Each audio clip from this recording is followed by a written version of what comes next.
एक समान चाल। तो अभी आपने पढ़ा कि अमर द्वारा और एंथनी द्वारा समान समय में समान दूरी तय की है, इसलिए वो एक समान चाल है, एक समान गति है। यदि पिंड द्वारा समान समय में समान दूरी तय की जाती है तो उसकी गति को एक समान गति कहते हैं। एक समान गति में पिंड की चाल में परिवर्तन नहीं होता। उदाहरण पंखे के पत्तियों की गति। अब उसके नीचे ये हेडिंग डाल के लिखेंगे, यदि पिंड समान समय में असमान दूरी तय करता है, जैसा कि अकबर ने किया था, हर आधे घंटे में उसकी अलग अलग दूरी होती थी।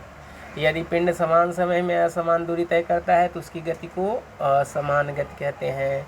असमान गति में पिंड की चाल में परिवर्तन होता रहता है। तो देखे थे पहली बार तो 18 किलोमीटर चला था, फिर 18 चल के 36 हुआ, लेकिन अगली बार 6 किलोमीटर चला, 42 हुआ, फिर अगली बार जो है 28 किलोमीटर चला। तो यानी असमान गति में पिंड की चाल में परिवर्तन होता रहता है। उदाहरण भीड़ भाड़ वाले रास्ते पर वाहनों की गति या साइकिल चलाने की गति।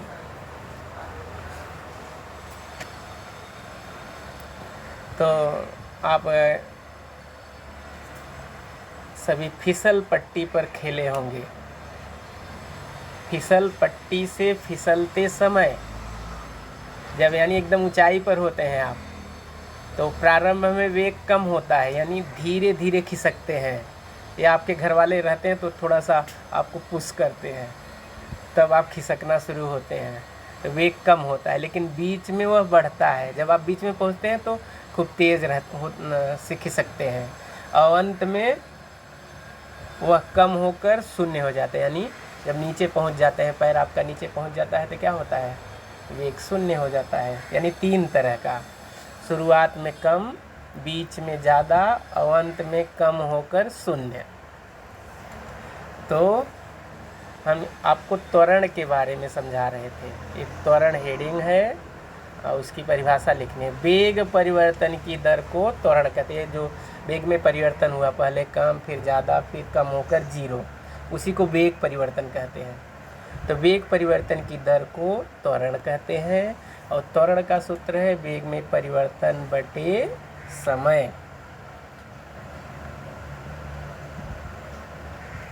तो इसका गणितीय रूपांतरण यानी कैसे, यदि प्रारंभिक वेग u यानी शुरुआत में जब आप चलना शुरू करते हैं तो, लेकिन कुछ समय पश्चात यानी t, जैसे आप बीच में पहुंचते हो, t समय पश्चात बदल कर अंतिम वेग v हो जाता है। मतलब कुछ समय बाद जब आपका वेग बदले तो त्वरण बराबर वेग में परिवर्तन बटे समय होता है। तो त्वरण के नीचे देखिए, त्वरण है वेग में परिवर्तन मतलब अंतिम वेग ऋण प्रारंभिक वेग। अंतिम वेग मतलब जब आप अंत हो जाए तब, जैसे आप फिसलन पट्टी पे लास्ट में जो स्थिति होती है। प्रारंभिक वेग मतलब जो शुरुआत किए थे बटे समय। फिर ये त्वरण के नीचे एक्सीलरेशन है। अंतिम वेग आप देख रहे हैं v है, तो अंतिम वेग के नीचे v, माइनस जगह माइनस, या प्रारंभिक वेग u माने थे, समय को t, तो a बराबर v माइनस u बटे t।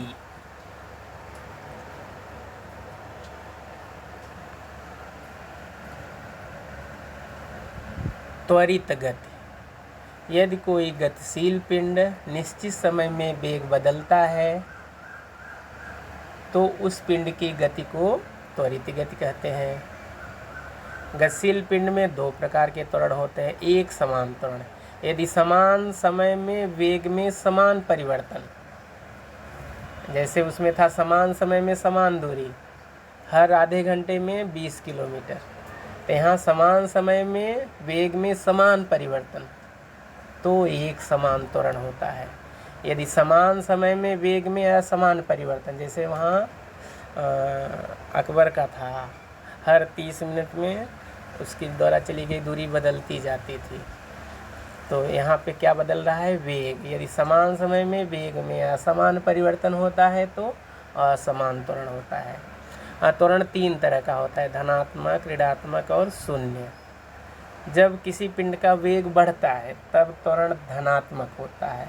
यहाँ त्वरण वेग की दिशा में होता है, ऋणात्मक त्वरण। जब किसी वस्तु का वेग कम होता है तब त्वरण ऋणात्मक होता है। ऋणात्मक त्वरण को अवत्वरण या मंदन कहते हैं और यह वेग की विपरीत दिशा में होता है। शून्य त्वरण, वेग स्थिर रहने पर त्वरण शून्य होता है, मतलब एक समान वेग से कह सकते हैं, एक समान वेग से मतलब एक ही वेग से जब चलेगा पिंड तब जो है वहाँ त्वरण शून्य होता है।